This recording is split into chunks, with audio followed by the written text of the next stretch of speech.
진수야, 나 이제 고향으로 내려가려고. 갑자기 왜요? 그냥 도시가 싫어졌어. 여기 분당집도 팔고 내려가려고. 아, 그럼 건물 관리는 어떻게 해요? 미안하다, 동수야. 뭐가요? 사실 그 건물 팔아버린 지 1년 넘었어. 그건 또 무슨 소리세요? 여고 동창한테 속아서. 뭐야, 그럼 사기당했어요. 따지고 보면 사기는 아니지. 최종 투자 결정은 내가 한 거니까. 네, 무슨 투자요? 아주 좋은 거 있다고 해서 한 1억만 넣었는데 그 1억이 반토막 나니까 억울해서 물타기를 했는데 얼마나요? 다 해서 2억 물타기를 했는데 그게 거래정지 갔다가 상장 폐지가 되더라고. 어머니, 미치셨어요? 그래, 내가 미쳤었나 봐. 그건 날리고 정신 차려야 했는데 본전 생각나서 건물 팔고 이번에는 엔터주에 몰빵했어. 어떻게 됐어요? 여러분들은 홍기를 놓친 자녀가 있으신가요? 있다면 부모 입장에서 속이 타는 심정일 겁니다. 40을 넘긴 아들이 장가를 못 가서 속이 상한 우리 사연자분. 우여곡절 끝에 아들이 장가를 가긴 했는데 그 뒤에 더 큰 문제가 생겼습니다. 정말 어처구니 없는 여자를 만나 집안이 풍비박산 날 뻔한 사연자의 충격적인 이야기가 지금 시작됩니다. 안녕하세요. 먼저 제 소개를 간단히 하자면 저는 경기도 성남시 분당구에 사는 최인숙이라고 합니다. 나이는 72살이고요. 남편과는 5년 전에 아쉽게도 사별을 했습니다. 물론 좋은 일로, 축하받을 일로 이렇게 글을 쓴다면 얼마나 좋겠습니까? 하지만 아쉽게도 좋은 일로 혹은 축하받을 일로 이렇게 글을 쓰는 건 아닙니다. 자식놈 때문에 생긴 기가 막히고 코가 막히는 일을 당했는데 그 얘기를 지금부터 해보겠습니다. 구독과 좋아요, 알람 설정 꾹 눌러주세요. 그러니까 때는 작년 봄이었습니다. 그 일이 시작된 건 바로 그때였죠. 당시 제 아들은 40살이 넘었는데도 장가를 못 가고 있었습니다. 차라리 엄마, 나는 평생 독신으로 살게. 혼자 사는 게 편해. 이렇게 선언이라도 하면 그나마 제가 체념이라도 하고 아들이랑 둘이서 서로 의지하며 살 텐데요. 문제는 아들은 결혼을 너무 하고 싶어 했다는 겁니다. 아들이 얼마나 결혼에 집착했냐면요. 엘리베이터에서 신혼부부나 아기와 함께 있는 젊은 부부들을 만나기라도 하면 고개를 푹 숙이고 주눅이 들어있는 모습이 보기가 정말 힘들었습니다. 부모로서 속이 상했죠. 자식이 길을 못 펴면 부모 가슴이 갈갈이 찢어지는 법 아니겠습니까? 그래서 저는 고민 끝에 국제결혼이라도 알아보라고 권유했습니다. 왜냐고요? 제 고향 속초에 사는 친구 영미 얘기를 들었거든요. 그 집 아들도 홍기를 놓쳤는데 결국 베트남 여자와 국제결혼을 했다고 했어요. 그런데 지금은 아이 둘 낳고 얼마나 잘 사는지 몰라요. 집안도 화목하고 친구 얘기로는 며느리 손맛이 그렇게 좋다나 뭐라나. 저는 그런 이야기를 듣고 희망이 생겼죠. 이거다. 우리 아들도 이렇게 행복하게 살 수 있겠다 싶었어요. 그래서 아들에게 진지하게 얘기했죠. 국제결혼 한번 알아보는 게 어떻겠니? 라고요. 그런데 아들의 반응이 어땠는지 아세요? 완강히 거절했습니다. 엄마, 그런 건 나랑 안 맞아. 단호하게 말하는데 말문이 막히더라고요. 저는 그래도 좋은 말로 설득해 보려 했습니다. 꼭 나쁘게 생각하지 말고 그냥 가능성만이라도 보자. 이왕 결혼할 거면 방법을 열어두는 게 좋잖니? 이렇게 얘기했죠. 하지만 아들은 고집이 셌습니다. 아니에요, 엄마. 나는 우리나라 사람이랑 결혼할 거예요. 딱 잘라 말하더라고요. 아들아, 너 영미 아줌마 알지? 어머니, 또 국제결혼 얘기하시려는 거죠? 그래, 생각은 좀 해봐. 무조건 싫다고만 하지 말고. 영미 아들 말이야. 애 둘 낳고 정말 행복하게 잘 산다고 하더라. 잘 사는지 못 사는지 엄마가 직접 보신 거예요. 부부 사정은 부부만 아는 거예요. 하여간 내가 국제결혼은 싫다니까 그렇지. 그래도 현실을 좀 봐야지. 나는 너 잘 되라고 하는 말이야. 저는 싫어요. 저는 한국 여자랑 결혼할 겁니다. 뭐, 한국 여자는 너랑 결혼해 준다니. 내가 소개팅하면 번번이 퇴짜 맞았잖아. 한국 여자랑 결혼 못하면 그냥 결혼 안 할 겁니다. 진수야, 이건 내 엄마가 악담을 하려는 게 아니고 그냥 현실을 얘기하는 거야. 너 한국 여자랑 결혼하는 건 힘들어. 아들이라서 이런 말 하는 게 참 미안하지만 내가 객관적으로 보기에 인기가 없는 스타일이잖아. 그러니까 안 한다니까요, 결혼. 사실 제 아들이 여자들한테 인기가 없는 이유가 있긴 있었습니다. 이런 말이 있죠. 고슴도치도 제 자식은 이뻐 보인다는 말. 그런데 부모인 제가 봐도 제 아들 얼굴은 정말 못 봐줄 정도였습니다. 그렇다고 직장이 좋은 것도 아니고요. 키가 큰 것도 아니었어요. 그러니 객관적으로 보기에 정말 결혼이 힘들 스타일이었던 겁니다. 이제 나이까지 먹었으니 현실적으로 봤을 때 국제 결혼이 최선이라고 생각해서 권한 건데 아들은 완강히 거절했죠. 그렇게 저는 점점 아들의 결혼은 틀렸다고 체념하며 살고 있었습니다. 그런데 어느 날부터 아들이 기분이 굉장히 좋은 거예요. 혼자서 룰루랄라 콧노래도 부르고요. 이상해서 물어봤죠. 진수야, 무슨 기분 좋은 일이 있냐? 그때 아들의 입에서 뜻밖의 얘기가 나왔습니다. 어머니, 저 요즘 썸 타는 여자 생겼어요. 썸이 뭐냐? 영어 쓰지 말고 알아듣게 얘기해봐. 이놈아. 그러니까 서로 호감을 느끼는 그런 거라고요. 누구랑? 여자랑요. 당연히 여자죠. 설마 남자겠어요. 그래, 그 여자 누군데? 어디서 만났어? 같이 일하는 여자죠. 그런데 뭔가 이상했습니다. 아들은 썸을 탄다는 그 여자의 직업을 선뜻 얘기하지 않았거든요. 그 점이 좀 의심스러웠습니다. 저는 재차 물어봤죠. 왜 직업을 얘기 안 하는 거냐? 도대체 무슨 일을 하는데? 확실히 얘기해봐. 그러자 아들이 머뭇거리며 대답했습니다. 그게 호프집에서 알바를 해요. 호프집 알바? 알바면 아르바이트? 나이가 몇인데? 저보다 1살 어려요. 그럼 내가 올해 41살이니까 그 여자는 40살이네. 네, 그렇죠. 근데 40살에 호프집 알바를 해. 꼭 그 일을 해야 하는 거야. 40살에 아르바이트 하지 말라는 법 있어요. 하면 하는 거죠. 뭐 그런 건 없지. 그래도 좀 직업에 귀천이 어디 있습니까? 어머니, 일하는 것만으로도 좋은 거죠. 물론 아들 말대로 직업에 귀천이란 없는 법입니다. 하지만 솔직히 말해서 아들이 결혼할 여자가 조금 더 안정적인 직업을 가지고 있길 바랐던 제 바람도 있었습니다. 그런 부분이 아쉽더라고요.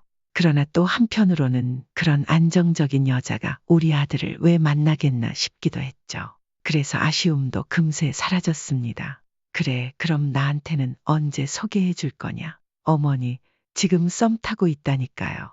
조금만 더 기다리세요. 불안한 마음이 들기도 했지만 그래도 아들에게 여자가 생겼다니 기쁘기도 했습니다.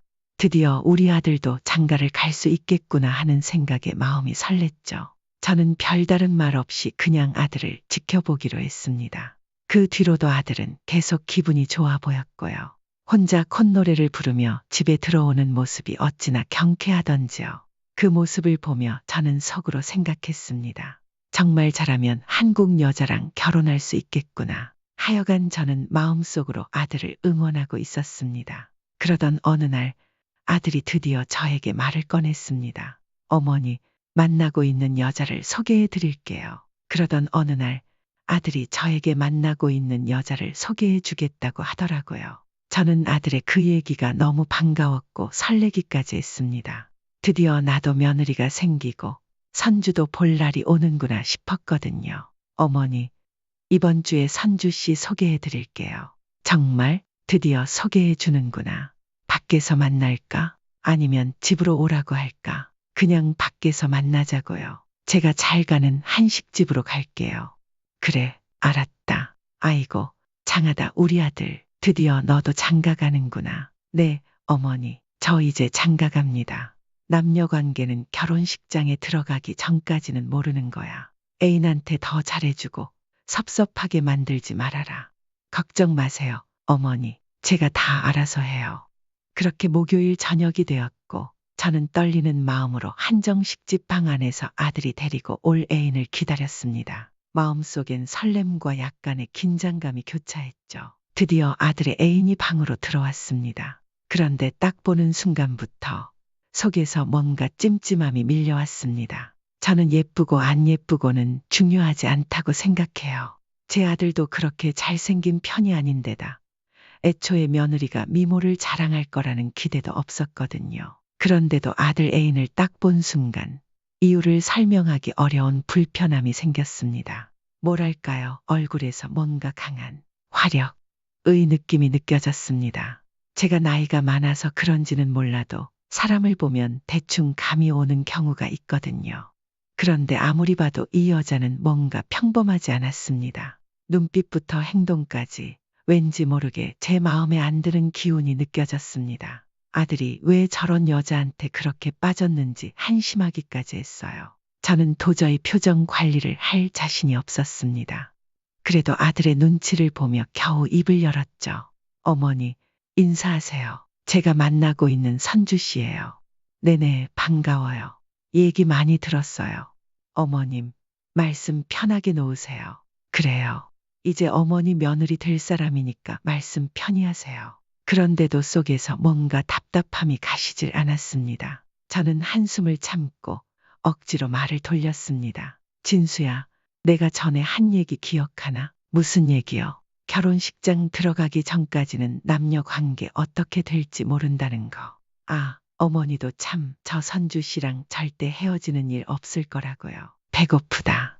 밥이나 먹자. 그렇게 저녁은 시작되었지만 분위기는 좋지 않았습니다. 먹은 음식이 체할 것 같더라고요. 값비싼 음식을 먹어도 마음에 안 드는 사람과 먹으면 맛이 없고 소화도 잘 안 된다는 게 사실이더군요. 억지로 자리를 지키다가 집으로 돌아왔습니다. 그런데 집에 들어서자마자 아들이 화를 버럭 내는 겁니다. 그렇게 억지로 자리에 있다가 집에 돌아왔는데 아들이 화를 버럭 내는 겁니다. 평소에 아주 온순했던 아들이 그렇게 화를 내니까 정말 서럽더라고요. 어머니, 정말 왜 그러세요? 내가 뭘 그렇게 잘못했는데요. 왜 그렇게 싫은 티를 팍팍 내셨어요? 선주 씨가 얼마나 당황했는지 아세요? 너는 내 애인 기분만 신경 쓰이냐? 나도 기분 최악이야. 도대체 우리 선주 씨가 뭐가 그렇게 싫으신데요? 솔직히 얘기해도 되겠냐? 하세요. 하고 싶은 얘기 다 하세요. 그럼 식탁으로 와라. 맥주 한잔하면서 진솔하게 얘기해보자. 저는 그동안 쌓였던 마음을 다 털어놓으려고 맥주 한 잔을 하자고 했습니다. 술이 들어가야 속마음도 솔직히 나오는 법이니까요. 맥주를 한 잔 벌컥벌컥 원샷으로 들이키고 나서 아들에게 말했습니다. 동수야, 이 엄마가 말이다. 네. 뜸 들이지 마시고 말씀하세요. 내가 너보다 살아온 세월이 많으니까 사람 보는 눈은 적어도 너보단 정확하다고. 그래서요? 우리 선주 씨가 별로라는 얘기를 하시려는 거죠. 별로인 정도가 아니라 정말 너무 아닌 것 같아. 도대체 뭐가 그렇게 아닌데요? 일반적인 여자 같지가 않아. 그게 무슨 말씀이시죠? 꼭 화류계 출신 같아 보였어. 어머니, 무슨 말씀을 그렇게 하세요? 그냥 그 여자 그만 만나.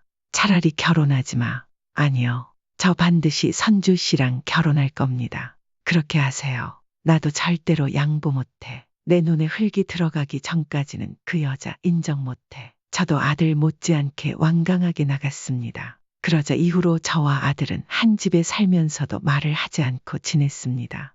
아들은 제가 반대하자 퇴근하고 집에 오면 매일 술만 마셨습니다. 술이 약한 아들이 매일 밤 술에 절어있는 모습을 보니 걱정이 되더군요. 저러다 정말 몸이라도 망치는 건 아닌지, 심지어 죽는 건 아닌지 불안할 정도였습니다. 옛말에 이런 말이 있죠.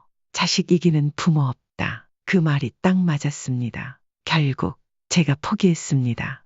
아들의 뜻을 따라주기로 한 거죠. 정말 자식 이기는 부모 없다는 말이 딱 맞더군요. 그렇게 아들은 제가 교제 승낙을 해주자 너무 기뻐했습니다. 둘은 결혼을 전제로 진지하게 만남을 이어갔고요. 시간이 지나도 제 걱정은 완전히 사라지지는 않았습니다. 하지만 어쩌겠어요. 아들이 좋아하는 여자인데 제가 인정을 해줘야죠. 그래서 저는 결심했죠.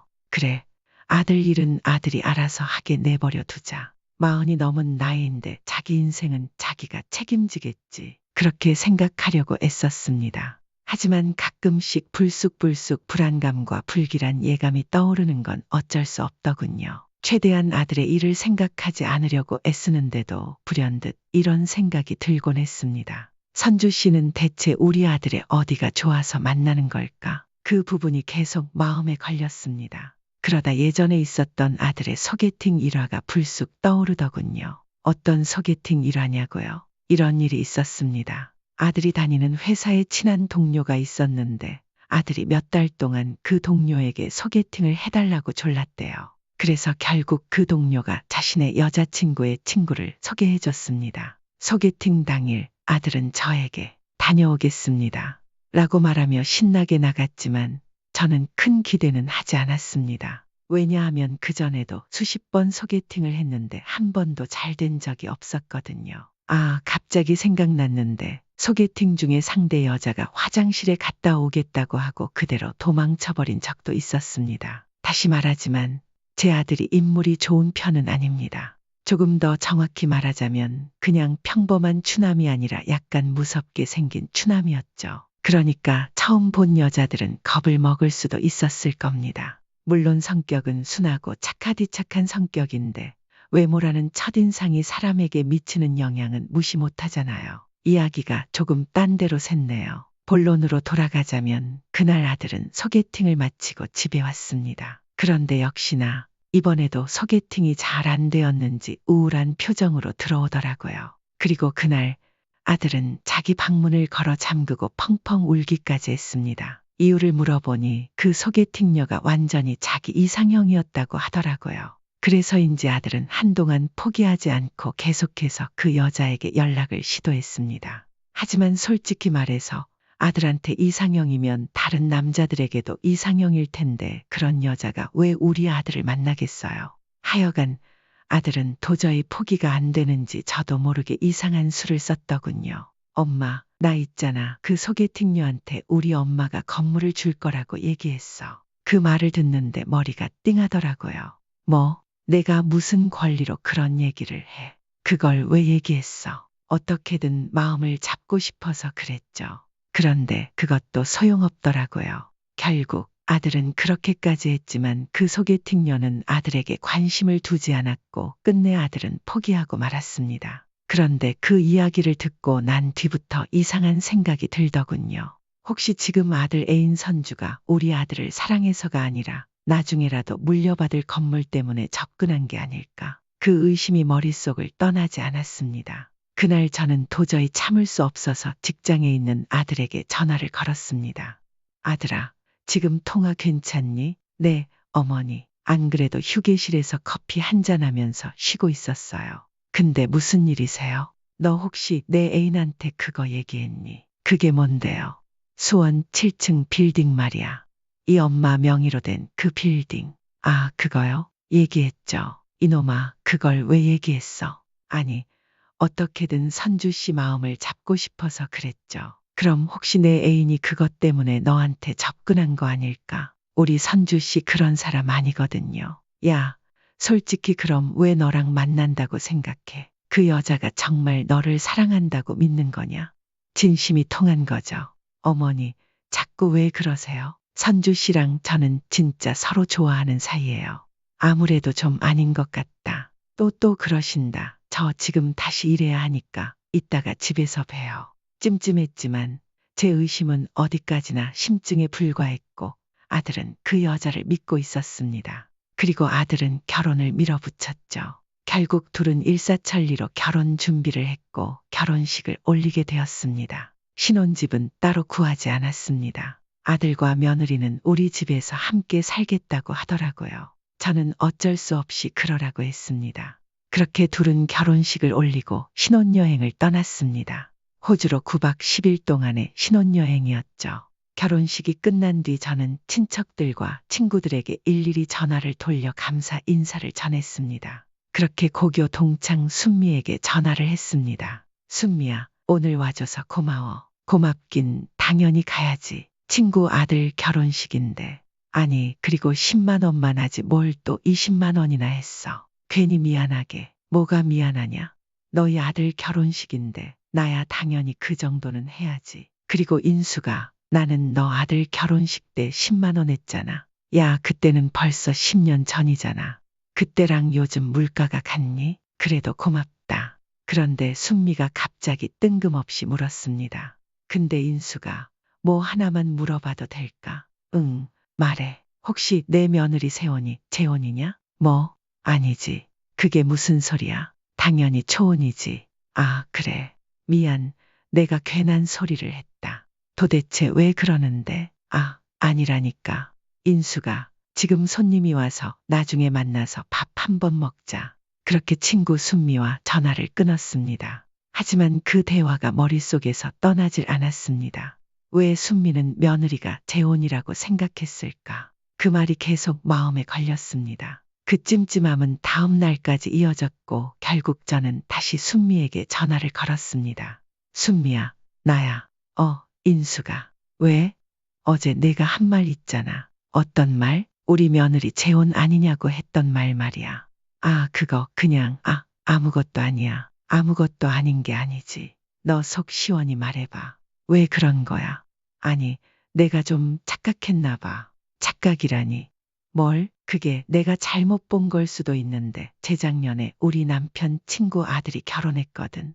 그 결혼식에 갔었어. 근데 그 남편 친구 아들이랑 결혼한 여자랑 내 며느리가 너무 비슷하게 생겨서. 뭐라고? 그럼 그때 그 신부 이름이 뭔데? 이름도 똑같니? 솔직히 이름까지는 기억 안 나. 그럼 혹시 내 남편 친구분한테 며느리 잘 있냐고 물어봐 줄 수 있어? 그래. 그럼 그렇게 해볼게. 남편한테 안부 전화하는 척하면서 슬쩍 물어보라고 할게. 응, 부탁 좀 할게. 그날 밤부터 저는 초조함에 잠을 이룰 수가 없었습니다. 제발 아니길. 그런데도 머릿속에 불길한 예감이 떠나지 않았습니다. 하루가 1년, 아니 10년처럼 느껴졌습니다. 다음 날 순미에게서 전화가 왔습니다. 인수가. 나야. 순미야. 내 남편 뭐래? 인수가. 좀 이상해. 왜? 내가 남편한테 부탁해서 그 친구분한테 안부 전화를 해보라고 했거든. 근데 그 친구가 전화를 안 받아. 남편 말로는 그 친구가 전화를 안 받으면 꼭 다시 하던 사람인데 이번엔 계속 안 받더래. 뭐라고? 그게 무슨 소리야? 좀 이상하긴 하네. 맞다. 남편이 그때 결혼식에서 단체 사진 찍어왔거든. 그 사진 보내줄게. 그래, 보내봐. 잠시 후 순미가 결혼식 단체 사진을 보냈습니다. 저는 사진을 확인하며 기도했습니다. 제발 아니길. 순미가 그냥 닮은 사람을 본 거길. 하지만 사진 속의 신부는 지금 제 며느리가 맞았습니다. 순간 정신을 차릴 수가 없었습니다. 이걸 어떻게 해야 하지? 도무지 믿기지도 않고 이 상황이 왜 나에게 벌어진 건지 막장 드라마 같은 현실에 숨이 턱 막혔습니다. 너무 괴로웠습니다. 일주일 후 아들과 며느리가 신혼여행을 마치고 집으로 돌아왔습니다. 첫날은 여독이 쌓여 피곤했는지 둘 다 간단히 인사만 하고 방으로 들어가 바로 잠들더라고요. 저는 이 문제를 아들에게 먼저 알리고 싶었습니다. 이걸 그냥 덮고 갈 수는 없었으니까요. 그래서 아들의 퇴근 시간에 맞춰 밖에서 따로 보자고 했습니다. 제가 아들과 함께 식당에 갔습니다. 일단 밥부터 먹고 얘기를 꺼내야겠다고 생각했어요. 어머니, 저한테 무슨 할 말 있으시죠? 어머니 얼굴에 다 써 있어요. 눈치는 빠르네. 일단 밥부터 먹자. 밥 다 먹고 얘기해 줄게. 밥을 다 먹은 후 식당 바로 앞에 있는 카페로 들어갔습니다. 아들이 초조한 표정으로 물었습니다. 어머니, 이제 빨리 얘기해 주세요. 선주가 너한테 과거에 대해서 얘기 안 했지? 무슨 과거요? 저는 그제야 결혼식 사진을 보여줬습니다. 아들은 처음에는 자기 눈을 의심하며 사진을 몇 번이고 반복해서 보더군요. 눈동자가 흔들리고 손이 떨리는 모습이 역력했습니다. 아무리 봐도 자기 아내가 맞다고 생각했는지 이내 아들의 눈에는 눈물이 고이더니 결국 한 방울씩 흘러내리기 시작했습니다. 그 배신감이 얼마나 컸겠습니까? 사랑하고 믿었던 아내가 다른 남자의 신부로 웨딩드레스를 입고 있는 모습을 보는 게 얼마나 충격적이었겠어요. 아들은 사진을 내려놓고 떨리는 목소리로 물었습니다. 어머니, 이게 진짜예요? 진짜, 선주 맞아요. 내가 뭐랬니? 이 엄마가 초이 있는데 선에서는 정말 아닌 것 같다고 했지 않냐? 아들은 침을 꿀꺽 삼키며 말을 잇지 못했습니다. 그러더니 겨우 입을 열었습니다. 제가 선주랑 얘기를 해볼게요. 일단 어머니는 아무 말도 하지 말고 계세요. 아이고, 이 등신아, 너 왜 이렇게 바보 같냐? 저는 정말 아들이 불쌍했습니다. 그리고 그 며느리가 너무 괘씸했어요. 머리채를 잡고 흔들고 싶은 마음이 굴뚝 같았습니다. 속이 뒤집히고 터질 것 같았죠. 마음 같아서는 당장 찾아가 따지고 실컷 퍼붓고 싶었습니다. 하지만 아들의 얼굴을 보니 그럴 수 없었습니다. 꾹 참고 또 참았습니다. 다음 날 아들이 저에게 찾아와 이렇게 말했습니다. 어머니, 그냥 선주 씨를 용서하기로 했어요. 뭐, 용서? 누구나 과거는 있을 수 있잖아요. 그냥 다 잊고 미래만 보고 가려고요. 저는 속이 터졌습니다. 어떻게 이게 그냥 넘어갈 일이야. 아들과 며느리랑 같이 살다가 정말 화병이 생길 것 같았습니다. 도저히 소름이 끼쳐서 며느리와 한 집에서 함께 살 수 없었습니다. 결국 저는 아들과 며느리에게 집에서 나가라고 했습니다. 도저히 너를 보고는 살 자신이 없다. 그냥 너희 나가라. 며느리는 고개를 숙이고 작게 말했습니다. 어머님, 먼저 말씀 못 드린 건 죄송합니다. 용서해 주시면 안 될까요? 내가 한 짓이 어디 쉽게 용서받을 짓이니 죄송하다는 그 말조차 듣기 싫다니까. 당장 내 집에서 나가. 결국 아들과 며느리는 근처 원룸을 얻어 나갔습니다. 저는 정말로 진심으로 다신 보고 싶지 않았습니다. 아들도 며느리도 둘 다 보지 않고 사는 게 차라리 속 편하겠다는 생각이 들더군요. 하지만 그렇게 하고도 마음이 편하지는 않았습니다. 자꾸 아들이 눈에 밟히는 건 어쩔 수 없더라고요. 피는 물보다 진하다는 말이 왜 있는지 알 것 같았습니다. 아무리 며느리를 미워해도 류는 끊으려야 끊을 수 없는 거니까요. 그래도 아무리 생각해봐도 며느리의 과거를 용서한다고 쳐도 지금까지 드러난 그 인성을 보니 마음이 놓이지 않았습니다. 우리 아들이 그런 못된 여자와 살다가는 제 명에 못 죽을 게 뻔하다고 생각했죠. 그래서 저는 아들에게 전화를 걸어 혼인신고를 잠시 미루라고 했습니다. 진수야, 너희 혼인신고는 뒤로 미뤄라. 아들은 잠시 망설이더니 답했습니다. 알겠어요, 어머니. 저도 생각해 볼게요. 아들도 제 말을 어느 정도 수긍하는 듯 했습니다. 아무래도 아내의 결혼 과거가 들통난 상황에서 미심쩍은 부분을 느끼고 있겠죠. 결국 아들은 혼인신고를 미루기로 하고 아내를 좀 더 지켜보기로 한 것 같았습니다. 저는 많은 고민 끝에 며느리를 테스트해 보기로 했습니다. 우리 아들을 위해서 반드시 그래야만 할 것 같았습니다. 제 계획은 이랬습니다. 제가 빌딩을 보유한 걸 숨기고 잘못된 투자로 모든 돈을 날렸다고 거짓말을 하는 거였죠. 완벽히 속이기 위해선 아들까지 속여야 했습니다. 요즘 주식이나 코인 투자로 돈을 날린 사람들이 많으니 그 핑계를 대기로 했습니다. 정말 며느리가 속을지는 모르겠지만 한번 시도해보자. 그렇게 마음먹었죠. 몇 주 후 저는 휴일에 아들에게 전화를 걸었습니다. 휴일에 전화를 건 이유는 며느리가 옆에 있을 거란 생각이 들었기 때문이었죠. 진짜 이 이야기를 들어야 할 사람은 바로 며느리였습니다. 그래서 저는 계획대로 전화를 걸었습니다. 진수야, 나 이제 고향으로 내려가려고. 갑자기 왜요, 어머니? 그냥 도시가 싫어졌어. 여기 분당집도 팔고 내려가려고. 아, 그럼 건물 관리는 어떻게 하실 건데요? 미안하다, 진수야. 뭐가요? 사실 그 건물 팔아버린 지 1년 넘었어. 그게 무슨 소리세요? 건물을 팔았다고요? 여고 동창한테 속아서. 뭐야? 그럼 사기당하신 거예요? 따지고 보면 사기는 아니지. 최종 투자 결정은 내가 한 거니까. 도대체 무슨 투자요, 어머니? 아주 좋은 투자라고 해서 한 1억만 넣었는데 그 1억이 반토막 나니까 억울해서 물타기를 했지. 얼마를 더 넣으신 건데요? 다 해서 2억을 물타기 했는데 그게 거래 정지가 갔다가 결국 상장 폐지가 되더라고. 어머니 미치셨어요? 그래, 내가 미쳤었나 봐. 그건 날리고 정신 차려야 했는데 본전 생각이 나서 건물까지 팔고 이번에는 엔터 주식에 몰빵했지. 그건 어떻게 됐어요? 거래 정지됐어. 곧 상장 폐지 될 건가 봐. 그래, 미안하다. 아들아, 정말 미안해.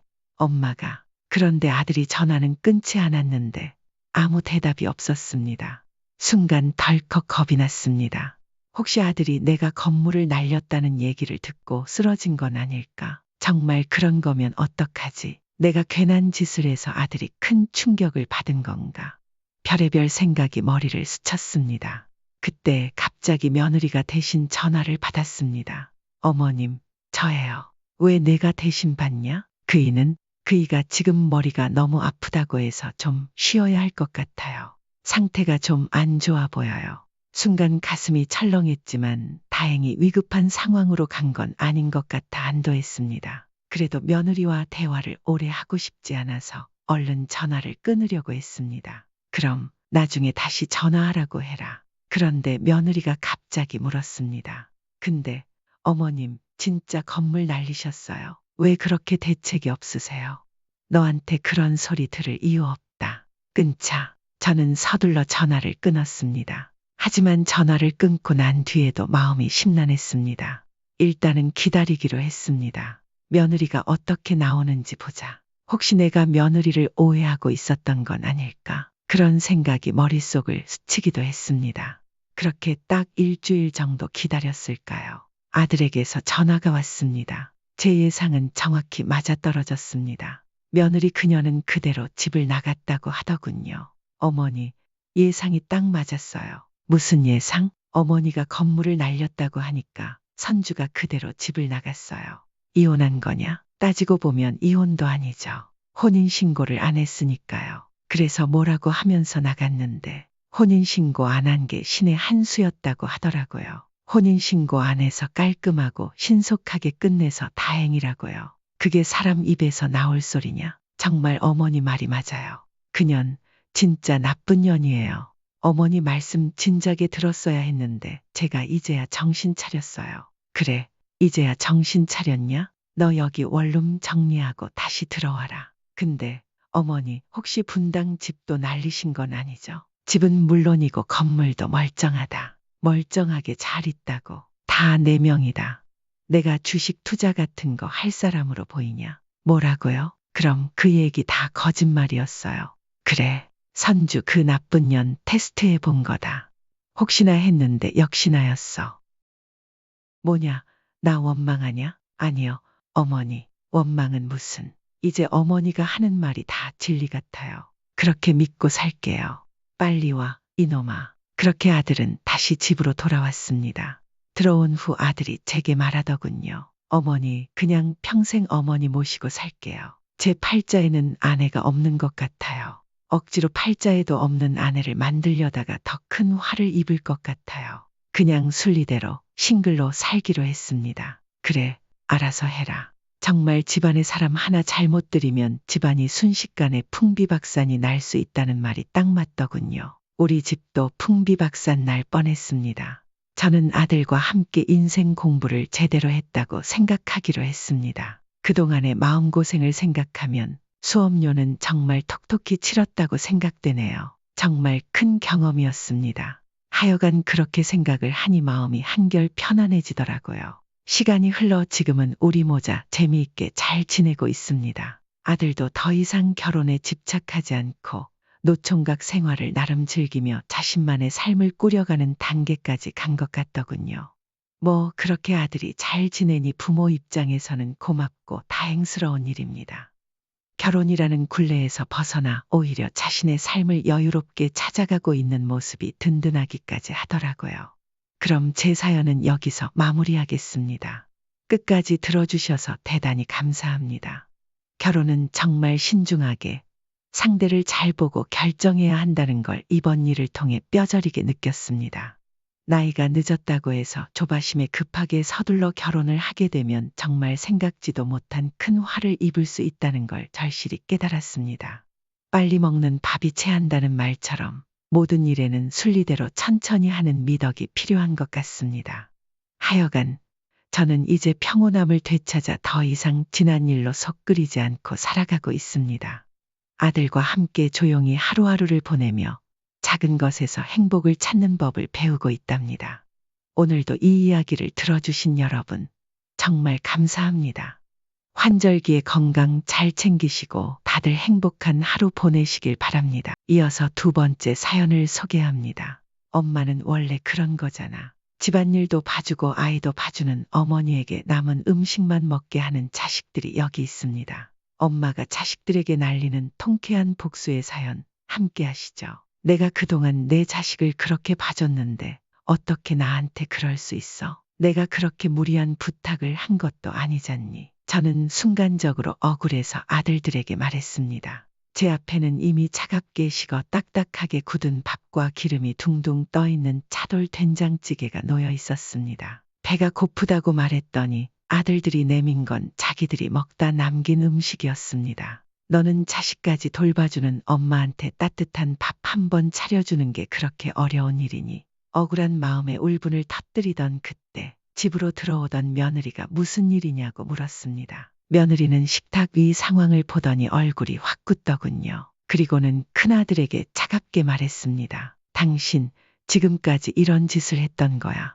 엄마는 원래 남은 거 잘 먹었어. 내가 자꾸 색다른 걸 주니까 엄마가 배부른 줄도 모르고 저러는 거잖아. 큰아들의 말에 저는 충격을 받지 않을 수 없었습니다. 작은 아들도 그 상황을 보고 고개를 끄덕이며 갑자기 큰아들에게 소리쳤습니다. 형, 이혼하자고 내가 몇 번 말했지. 엄마한테 왜 이렇게 매정하게 굴어? 이혼? 이런 일 가지고 그러는 건 좀 아니지 않아? 뭐, 내가 한두 번 얘기한 게 아니잖아. 당신이 어머니한테 매정하게 구는 거 알아. 내가 하지 말라고 몇 번이나 말했는데 내 앞에서는 조심하는 척하더니 늦는다고 하니까 바로 이런 행동을 하는 거야.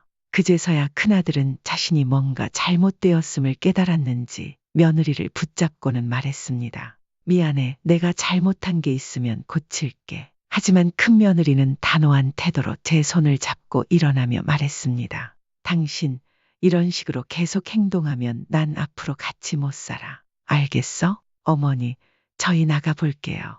며느리는 차를 몰아 저를 자신의 집으로 데리고 갔습니다. 오랜만에 돌아온 며느리의 집은 먼지가 쌓여 있었고 저희는 함께 청소를 했습니다. 그런데 미안한 마음이 들더군요. 요즘 세상에 시어머니와 함께 사는 며느리는 많지 않으니 말입니다. 저도 자식들과 살지 않았습니다. 하지만 수술을 하게 되면서 주기적으로 병원에 가야 했고 병원과 집의 거리는 1시간이었지만 아들 집에서는 10분밖에 걸리지 않았습니다. 며느리는 수술 당일부터 저를 간병해 주었을 뿐 아니라 병원에 왔다 갔다 하기 쉽도록 당분간 함께 살자고 제안했습니다. 저도 며느리와 함께 사는 건 처음이었기에 불편했지만 먼저 이런 말을 꺼낸 게 놀라웠습니다. 그런데 저를 불편하게 생각했던 건 며느리가 아니라 아들이었습니다. 금이야 오기야 키운 아들이 저를 불편해하는 모습을 보면서 씁쓸한 마음이 들었습니다. 그렇다고 저와 아들의 관계가 나쁜 편은 아니었습니다. 사실 제 고향은 서울이고 부산은 남편을 따라 내려온 곳입니다. 그곳에서 아들 둘을 낳고 잘 키우고 있었지만 남편이라는 사람은 젊은 여자와 바람을 피우더군요. 몇 번이고 다퉜지만 고쳐지지 않아 마음고생을 많이 했습니다.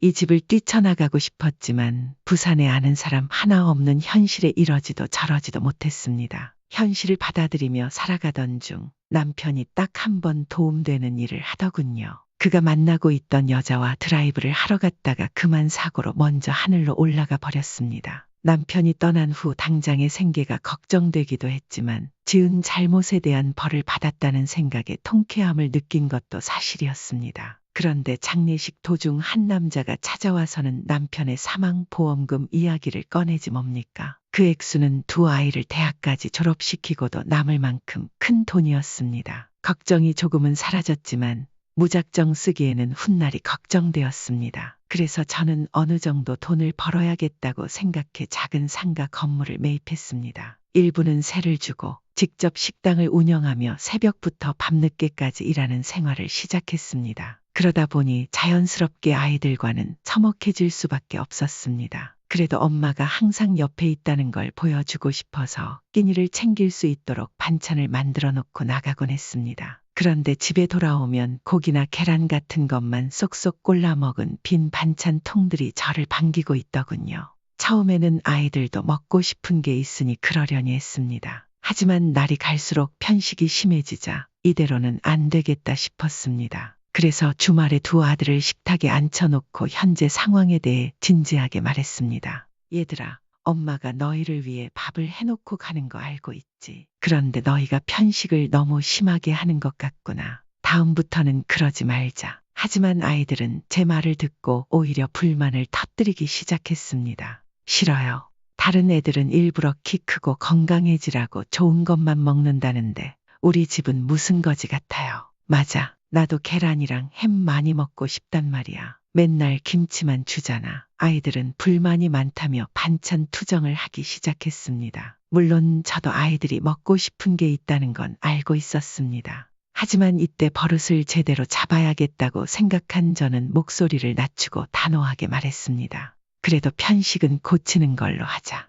우리가 남겨도 엄마가 다 먹으면서. 맞아. 그냥 엄마가 다 먹으면 안 돼. 밥에도 양념 다 묻혀놓고 안 먹잖아. 그거 다른 사람들이 보면 뭐라고 하니까 조심하자. 저는 좋게 말해보았지만 아이들은 듣는 둥 마는 둥 했습니다. 하긴 중학생밖에 안 된 아이들이 무슨 깊은 생각이 있겠습니까? 집에 가면 밥상 위에 남아 차갑게 식어 있는 밥과 반찬이 아까워서 저는 항상 그것으로 끼니를 해결하곤 했습니다. 아이들은 그것을 당연하게 여기는지 남는 게 있으면 저보고 먹으라고 할 정도였습니다. 처음엔 그저 제가 먹는 양이 아까워 그러는 거라고 생각했지만 저라고 따뜻한 밥과 반찬을 안 먹고 싶겠습니까? 그래도 자식들을 위해 한 푼이라도 아끼고자 남은 음식을 먹었던 것입니다. 그런데 아이들은 정말로 제가 차갑게 식은 음식을 좋아한다고 생각하더군요. 이번에 있었던 일을 보시면 아시겠지만 제게 따뜻한 밥과 반찬을 챙겨준 적이 없습니다.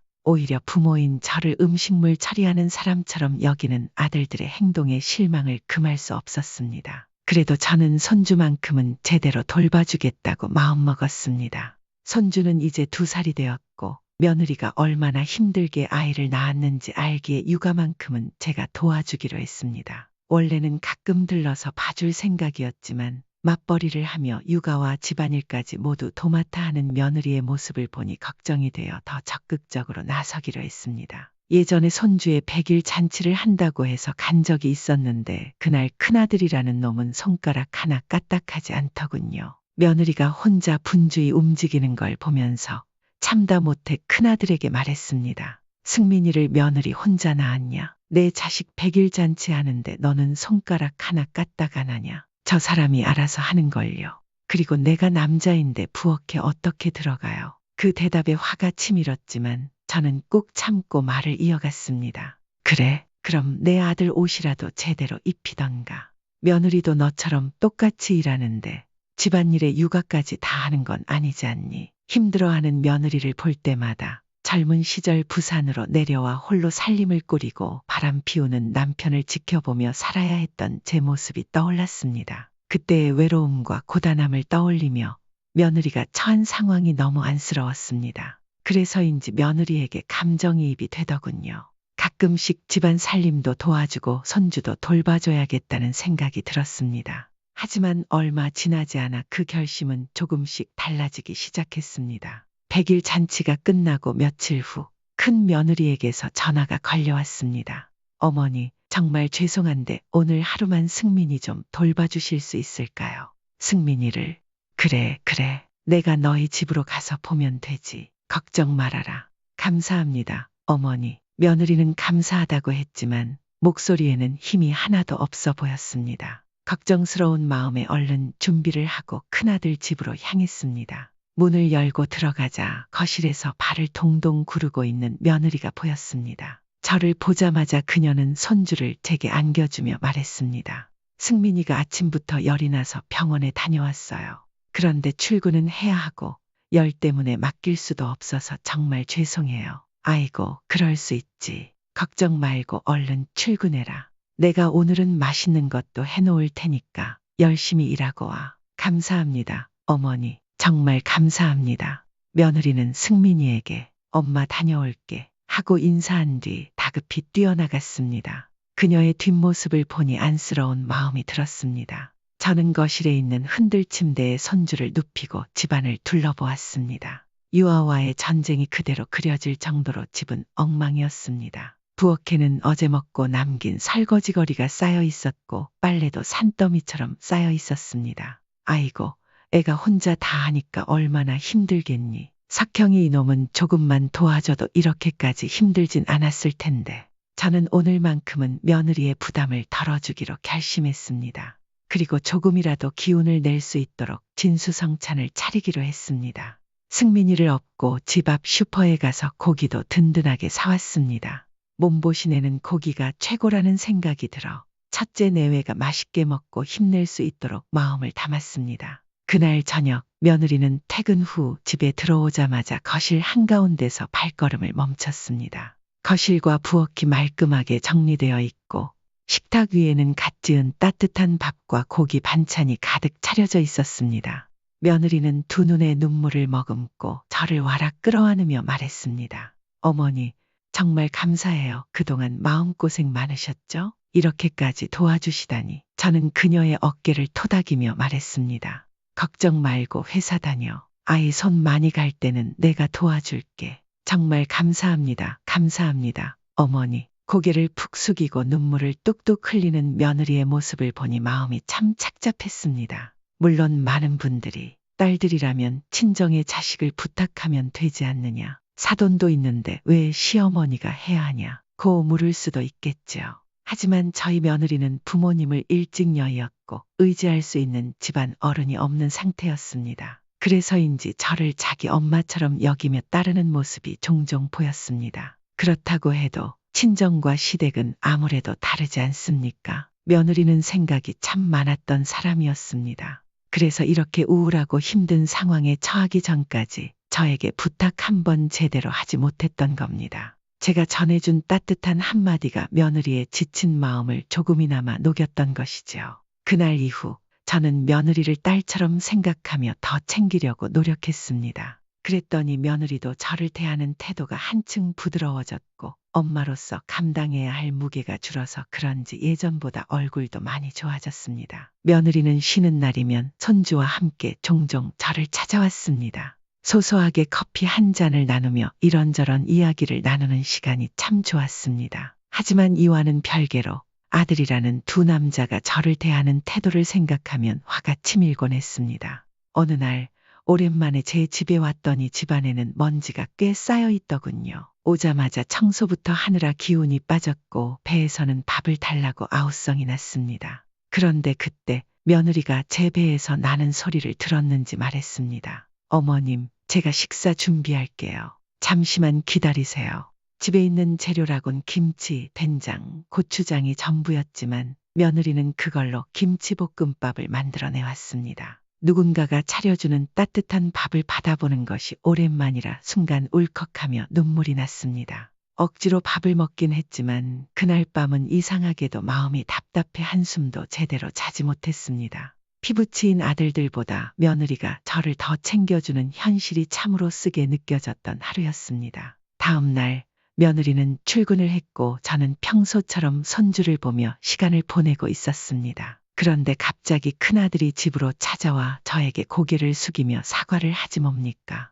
처음에는 오늘 해가 서쪽에서 떴나 싶을 정도로 놀랐습니다. 알고 보니 며느리가 큰아들에게 전화를 했던 겁니다. 당신 어머님께 사과 안 할 거면 나는 집에 들어가지 않을 거야. 며느리의 단호한 태도에 어쩔 수 없이 큰아들이 울며 겨자 먹기로 찾아와 사과를 했던 것이었죠. 저는 자식 부부 사이가 틀어지지 않기를 바라는 마음에 사과를 받아주고 아들을 들여보냈습니다. 그 후로 한동안 큰아들은 저를 유난히 신경 쓰며 눈치를 보고 지냈습니다. 그러다 다 같이 여름 휴가를 갔을 때 문제가 또 터지고 말았습니다. 아시다시피 올여름에는 태풍이 오지 않아 무더운 날씨가 계속되었죠. 두 아들 내외와 함께 경주로 여행을 가게 되었는데 그 더위 속에서 숲을 걷는 것만으로도 진이 빠질 정도였습니다. 처음에는 즐거운 마음으로 출발했지만 무더위가 이어지자 다들 지칠 수밖에 없었습니다. 결국 장을 본 뒤 수영장이 딸린 숙소에서 한 발자국도 나오지 않기로 했습니다. 이제 내일까지는 운전할 일 없으니 한잔하자. 두 아들은 시작부터 술판을 벌였습니다. 저와 큰 며느리는 더위에 지쳐 안방에서 잠시 낮잠을 자기로 했습니다. 푹 잔 덕분인지 눈을 떠보니 어느새 밤 8시가 되어 있더군요. 먼저 깨어난 저는 며느리를 그대로 두고 거실로 나왔습니다. 그곳에는 얼굴이 새빨갛게 익은 두 아들이 술병 사이에서 골아떨어져 있었습니다.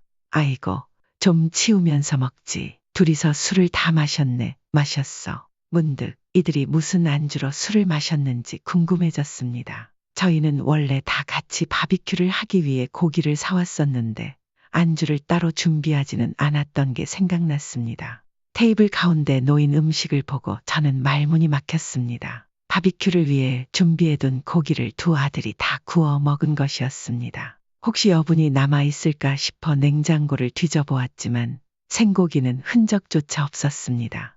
남은 건 고작 몇 점의 고기뿐이었습니다. 저는 화가 나서 술에 취해 자고 있는 두 아들을 찰싹찰싹 때리며 소리쳤습니다. 이것들이 안 일어나? 지금 이게 뭐 하는 거야? 다 같이 먹으려고 사온 고기를 너희가 다 먹어버리면 나랑 며느리는 뭘 먹으라고 그러는 거냐? 남은 거 있잖아. 그거 먹어. 남은 걸 먹으라고. 너희는 내가 음식물 처리하는 사람으로 보이냐? 아무리 짐승이라도 제 어미한테 그렇게 하진 않아. 제가 목소리를 높이며 울분을 터뜨리자 두 아들은 대수롭지 않게 말했습니다. 아우, 시끄러워, 엄마. 머리 아파. 라면이나 끓여줘요. 해장해야겠어. 그들의 뻔뻔한 태도에 저도 모르게 한숨이 나왔습니다. 그런데 저희의 다툼의 안방에서 자고 있던 손주가 울며 깨어나는 일이 벌어졌습니다. 며느리는 손주를 안고 안방에서 나왔다가 이 상황을 목격하게 되었습니다. 이게 무슨 상황이에요? 여보, 대체 얼마나 마신 거야? 아, 진짜 놀러와서 술 좀 먹는 게 어때서 그래? 며느리는 큰아들을 노려보며 따져 물었습니다. 내일 운전해야 하는 사람이 이렇게 많이 마시는 게 맞아. 그리고 두 사람이 고기를 다 구워 먹은 거야. 우리는 그럼 뭘 먹으라는 거야? 그럼 일어나서 저녁을 하든가. 지금까지 실컷 자놓고 왜 밥 타령이야? 큰아들은 휘청거리며 며느리 쪽으로 다가가더니 술에 취한 상태로 소리를 질렀습니다. 지금까지 술을 마신 적은 많았지만 이렇게까지 무리하게 행동하는 건 저도 처음 보는 일이었습니다. 며느리는 화가 치밀어 오르는 걸 억누르며 숨을 고르고 다시 대화를 시도했습니다. 그래, 그렇게 배고팠으면 우리를 불렀어야지. 내가 당신을 부른 적 있냐고. 그러니까 저거 먹으면 되겠네. 큰아들이 가리킨 것은 양념장까지 묻어있는 먹다 남은 고기였습니다. 그런데 여기서 큰아들이 덧붙인 말이 더 어이가 없었습니다. 아, 맞다. 당신은 이런 거 안 좋아하지. 그런데 엄마는 먹을 거니까 걱정 마. 그 말에 며느리는 한동안 말을 잇지 못하다가 한숨을 내쉬고 차분히 말했습니다. 당신 저번에 나랑 그렇게 싸워놓고도 아직도 그런 소리가 나와. 어머님이 무슨 음식물 차리기야? 아니잖아. 그래도 당신 낳아주고 키워주신 부모님인데 좋은 것만 드리지 못할 망정 이런 식으로 대하는 자식이 어디 있어. 우리 집은 원래 이렇게 살아왔어. 늦게 온 내가 뭘 안다고 그래. 그래, 난 모르지. 그런데 늦게 들어온 내가 어머님이 슬퍼하는 걸 보고도 가만히 있는 게 정상인가. 됐어. 배려 같은 거 모르는 사람이랑 내가 왜 이야기를 해야 해. 이런 사람인 줄 알았으면 결혼도 안 했을 텐데. 며느리는 단단히 화가 난 모습이었습니다. 부부싸움이 본격적으로 심해질까 걱정이 된 저는 얼른 며느리를 진정시키려 했습니다. 괜찮다, 괜찮아. 싸우지 말고. 그런데 제 말은 며느리의 답답함을 더 키운 것 같았습니다. 며느리는 큰아들의 옷단에 있던 차키를 꺼내 들고는 제게 말했습니다. 어머님, 이러다 손주 깨겠어요. 저랑 나가요. 며느리는 아이를 안고 저를 데리고 숙소를 나왔습니다. 사실 제가 돼지갈비를 참 좋아하거든요. 며느리는 제 식성을 잘 알고 있었는지 근처 갈비집으로 저를 데려갔습니다. 어머님, 오늘은 저희 원 없이 먹어요. 그날 저와 며느리는 갈비를 마음껏 먹으며 속풀이를 했습니다. 며느리는 식사를 마치고도 저것들 얼굴은 보고 싶지도 않다며 숙소로 돌아가는 대신 시내 근처에 있는 다른 숙박업소로 발길을 돌렸습니다. 며느리는 편의점에서 맥주 2캔을 사더니 저와 함께 마시며 진솔한 대화를 나누자고 했습니다. 맥주를 한 모금 마시던 며느리가 제게 조심스럽게 물었습니다. 어머님, 왜 이런 대우를 받고도 참고 사세요? 저는 잠시 생각에 잠겼다가 천천히 입을 열었습니다. 아가, 부모는 원래 자식을 위해서라면 뭐든지 하는 사람이란다. 나 대신 자식이 맛있고 좋은 걸 먹으면 그걸로 배가 부른 느낌이 들었어. 그런데 지금 생각해보면 그게 다 헛일이었다 싶기도 하구나. 며느리는 제 말을 가만히 듣더니 고개를 저으며 말했습니다. 어머님, 이건 어머님 잘못도 있는 거 아세요? 어머님 생각을 똑 부러지게 말해야 해요. 그냥 참고 사신다고 해서 끝나는 게 아니잖아요. 저는 며느리의 말에 고개를 끄덕였습니다. 그건 나도 잘 안다. 그런데 이미 이렇게 30년 넘게 살아왔는데 지금 와서 바꾸려니 참 막막하다. 점점 제 처지가 씁쓸하게 느껴져 우울함에 빠지려던 그때 며느리가 제 손을 탁 하고 잡으며 말했습니다. 어머님, 그럼 저랑 같이 이렇게 해보는 건 어떨까요? 며느리의 계획을 들으니 한번 해볼까 싶은 생각이 들었습니다. 만약 이대로 두면 제 손주가 커서 결혼했을 때 진상 시아버지가 되는 꼴을 보게 될 것 같았습니다. 지금이라도 큰아들에게 정신을 차리게 하는 게 좋겠다 싶어 저는 며느리에게 그래, 한번 해보자 라고 말했습니다.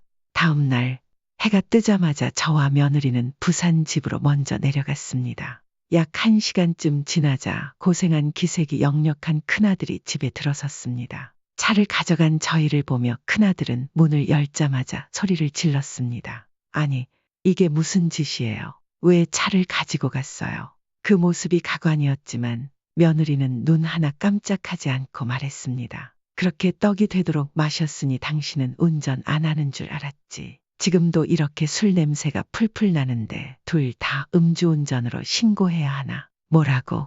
여행 갔으면 신나게 마실 수도 있지. 아, 됐어. 당신이랑 말해봤자 피곤하기만 하니까. 엄마, 점심이나 줘요. 그때가 이미 오후 2시였습니다. 점심을 먹을 시간이 한참 지난 상태였는데 큰아들은 전혀 개의치 않고 당당하게 요구했습니다. 하지만 저는 못 들은 척 행동했습니다. 큰아들은 다시 소리를 질렀습니다.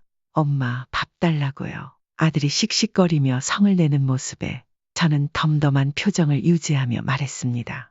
밥 시간이 몇 시인데 이제 와서 밥을 달라 그래. 식탁에 남은 거 있으니 그거 먹어라. 뭐, 지금이 집 같아 보여요. 남은 걸 먹으라고요. 아무리 그래도 엄마한테는 평소에 먹다 남은 거 줘놓고 내가 먹는 건 안 되니. 아니, 그게 더럽다는 게 아니잖아요. 그냥 먹기 싫으면 말아라. 집에 있는 사람이 피곤하니까 늦을 것 같으면 알아서 먹고 들어와. 저는 그렇게 말하고는 빨래를 개기 시작했습니다. 큰아들은 소파에 멍하니 앉아 있다가 결국 식탁으로 갔습니다. 그런데 평소 제가 받았던 그대로 식탁에 남겨둔 것을 보고는 손도 대지 않고 안방으로 들어가 버렸습니다. 그 모습에 속이 시원해진 저는 며느리를 향해 엄지손가락을 치켜들었습니다. 처음에는 이게 과연 될까 싶었지만 제 아들이라는 놈은 생각보다 단순한 사람이었습니다. 그 후로도 늦게 귀가해 밥을 요구할 때마다 먹다 남긴 것처럼 해서 건네주었죠. 예전에는 계란 프라이 하나도 새로 해줬지만 이제는 케첩이 묻어있건 뭐건 있는 그대로 주었습니다. 물론 부모가 자식에게 이렇게 치사하게 한다고 생각할 수도 있겠죠. 하지만 저는 이 일을 30년 넘게 겪어왔습니다. 그동안 쌓였던 울분이 많아서인지 이런 방식으로라도 저 나름의 해소를 하고 나니 속이 뻥 뚫리는 기분이 들었습니다. 그런데 이 행동이 과연 큰아들에게 깨달음을 줬느냐 하면 꼭 그렇지만도 않았습니다. 휴가를 다녀온 뒤 2주 정도 지나 제 생일이 되었고 모두 큰아들 집에 모였습니다. 당시 저는 2살 난 손주를 돌보느라 거의 아들 집에서 살다시피 하고 있었기 때문에 이번에도 그 집에서 소소하게 식사를 하기로 했습니다. 이날만큼은 따뜻한 밥과 반찬을 준비했습니다. 오랜만에 제대로 된 식사를 차린 덕분인지 큰아들은 허겁지겁 밥을 먹기 시작했습니다. 그 모습을 보며 이놈도 따뜻한 밥을 먹고 싶었구나 하는 생각이 들었습니다. 이제 좀 반성을 했을까 싶었는데 제가 밥을 다 먹기도 전에 반찬들이 순식간에 사라져버렸습니다. 그러던 중 큰아들이 느닷없이 배를 두드리며 말했습니다. 아이고, 배부르다. 엄마, 그런데 먹을 게 없어서 어떡하지? 그래도 엄마는 남은 음식 잘 드시잖아. 이번엔 엄마가 배 터지게 드셔. 내가 먹었으니까 이제 엄마 차례잖아. 그 말에 저는 순간 말문이 막혔습니다. 이놈이 반성은커녕 복수할 날만 기다리고 있었던 건가 싶었습니다. 제 앞에는 양념장만 덕지덕지 묻은 빈 접시가 놓여 있을 뿐이었고 심지어 며느리도 아이를 챙기느라 제대로 밥을 먹지 못한 상태였습니다. 작은 아들은 눈치만 보며 가만히 있었고 저는 결국 참다 못해 큰아들에게 단호히 말했습니다. 너는 엄마 생일날 이러고 싶냐? 그런 엄마는 평소에 우리가 먹다 남긴 거 잘 드셨잖아요. 이제 배가 부르니까 안 먹겠다고 하시는 거 아니에요. 누가 먹다 남긴 걸 내가 좋아서 먹는 줄 아냐? 너희 키울 때 한 푼이라도 아끼려고 너희가 남긴 음식을 내가 먹었다. 그렇게 해서 너희를 이렇게 키워냈다. 제 목소리가 높아지자 큰아들은 시큰둥한 얼굴로 대꾸했습니다. 우리가 언제 그랬다고 그래요. 따뜻한 밥도 많이 드셨잖아요. 그랬지. 며느리 아기가 있을 때만 따뜻한 밥 한 번 먹어봤다. 그래서 이번 기회에 너희가 제대로 깨달았으면 했는데 역시 내가 너희를 잘못 키운 거지. 저는 이 말이 큰아들에게 어떤 울림을 줄 수 있기를 바랐습니다. 하지만 큰아들은 반성하는 기미조차 보이지 않았고 저는 실망스러움을 감출 수 없었습니다. 물론 저도 알고 있습니다. 3살 버릇 80까지 간다는 말이 있듯이 자식 교육을 제대로 하지 못한 제 잘못이라는 걸요. 하지만 그 시절에는 먹고 사는 것 자체가 힘들었기에 제 나름대로 최선을 다한 결과가 이거라 생각하면 참 씁쓸해지더군요. 그날 저는 아무것도 남지 않은 밥상을 보고는 자리에서 조용히 일어났습니다. 그러곤 며느리에게 말했습니다. 아가, 나 너한테 갈 테니 너는 나오지 말고 아이랑 쉬어라. 며느리는 손주를 품에 안고 저를 따라 나오려 했지만 저는 단호하게 말했습니다. 괜찮으니 집에서 푹 쉬어라. 내가 잘못한 게 없으니 걱정하지 마. 그렇게 저는 집으로 돌아왔습니다. 그런데 정확히 3일 뒤 2 아들이 집으로 찾아왔습니다. 저를 보자마자 대뜸 무릎을 꿇고 죄송하다고 사과를 하지 뭡니까? 처음엔 당황스러웠습니다. 이게 무슨 상황인가 싶었죠. 알고 보니 3일 전 생일 식사 자리 이후 며느리가 2 아들을 크게 혼낸 것이었습니다. 며느리는 2 아들에게 이렇게 말했다고 합니다. 이게 무슨 짓이야? 어머님 생신날 이렇게 하고 싶었어. 석재 도련님은 그렇게 안 봤는데 형이랑 똑같은 사람이었네요. 큰아들은 변명하듯 말했습니다. 형수님, 그게 아니라요. 저는 그냥 엄마가 워낙 잘 드시니까 버리는 게 아까워서 참고 드신 줄 알았던 거예요. 다 따뜻하고 맛있는 음식을 먹고 싶지. 누가 먹다 남은 것 같은 음식을 먹고 싶겠어요. 그리고 당신도 입이 있으면 말이라도 해보지 그랬어요. 큰아들은 멋쩍은 웃음을 지으며 말했지만 며느리는 숨을 깊게 내쉬더니 단호하게 대꾸했다고 합니다. 그냥 화가 나서 이러면 다음에 안 하겠지 싶었다. 그게 사람다운 생각이야. 어머님이 지금까지 참으신 걸 당신은 당연하게 여긴 거라고. 작은 아들의 말에 따르면 그날 며느리는 정말 무서웠다고 합니다. 진짜 독불장군 그 자체였어요. 엄마, 형한테 막 달려들어서 등을 때리는데 형이 반항도 못하더라고요. 형수님이 형한테 엄마한테 제대로 사과하고 오라고 했어요. 그 말을 듣고 저는 어이가 없기도 하고 며느리의 기계에 놀라기도 했습니다. 결국 2 아들은 며느리의 말에 따라 저를 찾아와 진심으로 사과하게 된 것이었습니다. 큰아들은 저에게 고개를 숙이며 말했습니다. 엄마, 사실 어릴 때 아빠가 그렇게 돌아가셨을 때 많이 원망스러웠어요. 우리 잘못도 아닌데 왜 그런 일을 겪어야 했는지 모르겠더라고요. 엄마가 우리 때문에 일하는 건 알았지만 돈이 있는 걸 알면서도 항상 이래서 안 된다, 저래서 안 된다고 하셨잖아요. 그게 싫었어요. 큰아들의 말에 저는 그동안 전혀 알지 못했던 그의 속마음을 조금이나마 엿볼 수 있었습니다. 알고 보니 남편이 사망하면서 나온 보험금의 존재를 아들들이 이미 알고 있었던 것입니다. 그런데 큰아들은 학원을 보내달라고 했을 때 제가 온갖 핑계를 대며 거절했던 모습에 실망을 많이 했다고 했습니다. 게다가 돈이 있음에도 불구하고 남은 밥과 반찬을 먹는 제 모습을 보며 왜 저러나 싶었다고 하더군요. 그러다 자신들이 남겨놓지 않으면 제가 아예 식사를 하지 않는 모습을 보고는 조금이라도 먹으라는 마음에서 일부러 남기기 시작했답니다. 처음에는 좋은 마음에서 시작한 일이었지만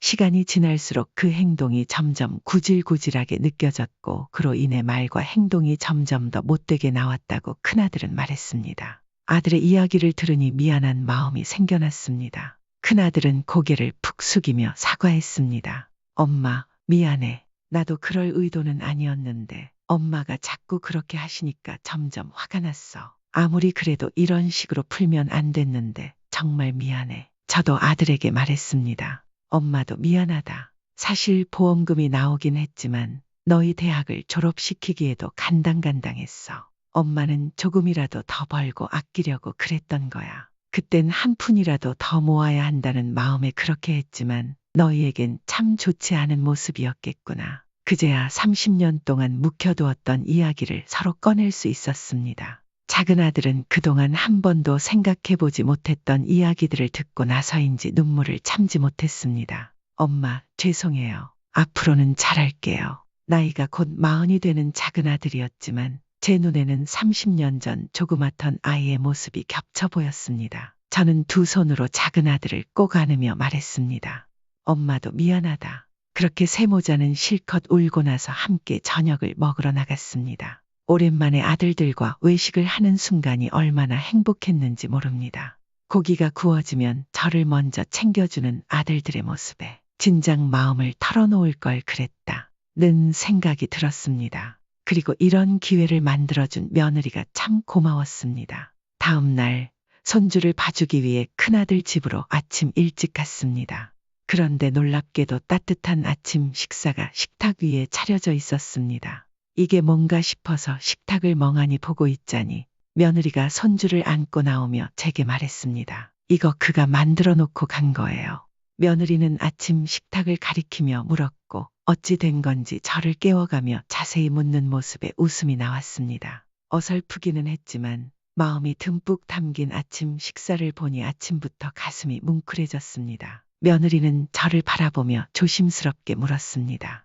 어머님, 어제 잘 푸셨어요. 저는 고개를 끄덕이며 말했습니다. 아가, 고맙구나. 내가 아니었으면 아들들이랑 이런 대화를 나눠보지 못했을 거야. 내가 우리 집안 복덩이구나. 아니에요, 어머님. 어머님도 그리고 두 분도 심성이 좋으신 분들이라 가능했던 거예요.